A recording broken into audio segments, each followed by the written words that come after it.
É sempre difícil avaliar uma atividade como o Conselho, que na verdade é melhorar o Brasil, mas dada a agenda do Conselho Central, que é o combate à desigualdade, eleita pelos eleitos, pelos conselheiros, eu diria que o resultado é muito alvissareiro. Nos últimos 10 anos, a desigualdade no Brasil caiu como nunca na série estatisticamente documentada.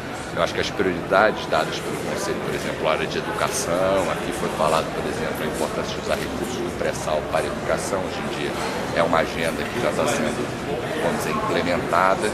Então acho que é um balanço bastante positivo.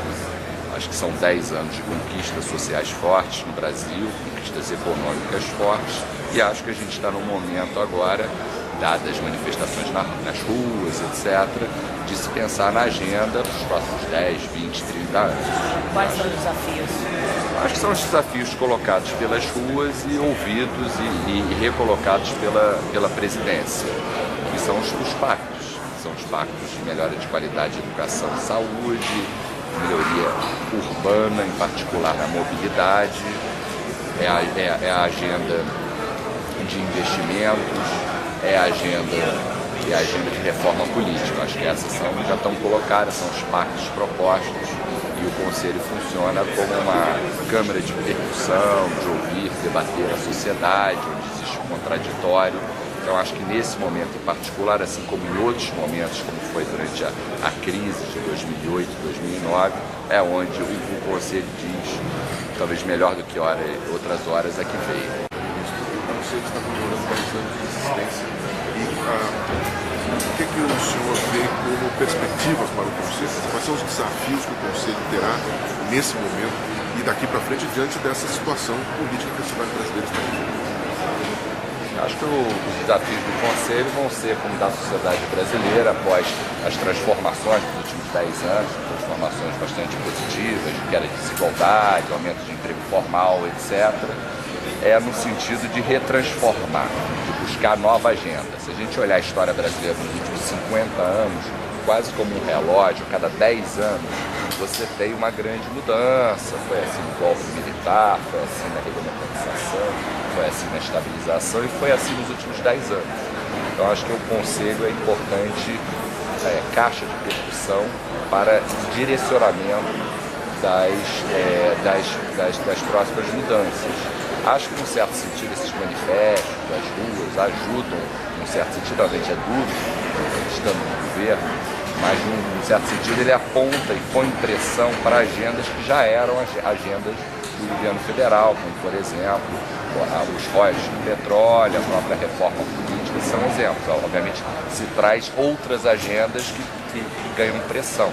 Então, acho que a gente está no momento da busca de uma nova agenda, de novas transformações, e o Conselho desempenha um papel fundamental em escutar a sociedade e ouvir propostas e encaminhamentos nessa direção. O Conselho sempre teve uma pauta muito ampla de debate. Se a gente olhar as pautas do Conselho desde a sua fundação nos últimos 10 anos, são poucos os aspectos da vida brasileira que não tiveram uma observação, um debate continuado no tempo do Conselho. Agora, existe alguma ampliação que deveria ser feita na pauta do Conselho nesse sentido de ampliar a agenda? Eu acho que sim. Eu acho que, vamos dizer, tem dois dos pactos propostos pela presidência. Um é a questão de mobilidade urbana, que fez parte do Conselho, mas nunca com essa força. E acho que a própria agenda de saúde, que é a maior das preocupações dos brasileiros, eu acho que ela precisa, acho que o Conselho precisa constituir fóruns de debate. Na verdade, o que vai acontecer a partir de agora é que os conselhos vão formar fóruns em cada um dos pactos. Hoje a gente teve uma prévia no sentido de ajudar a presidência e a sociedade a decidir pelas ações, a ter esse mecanismo de escuta e de diálogo com a sociedade. E o diálogo com os demais conselhos, os conselhos regionais e locais que estão no Brasil, e também no plano internacional, porque isso vai ser abordado também aqui, né, nesta 41ª reunião. Exatamente, nós temos conselhos de mais de 20 países latino-americanos aqui, fora outros países como Espanha, Itália, que passam por momentos difíceis, Guiné-Bissau. Então acho que a gente tem o Brasil tem um papel protagonista importante essa reunião no sentido de consolidar a formação dessa rede de conselhos internacionais.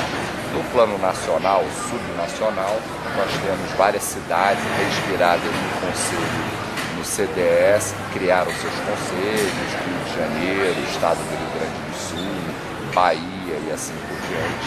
Então acho que, na verdade, falta integrar essas redes, quer dizer, esses conselhos em uma rede integrada para se buscar soluções integradas, em troca de experiência com outros países, entre níveis de governo. Então acho que os conselhos desempenham um papel fundamental nessa busca das novas direções.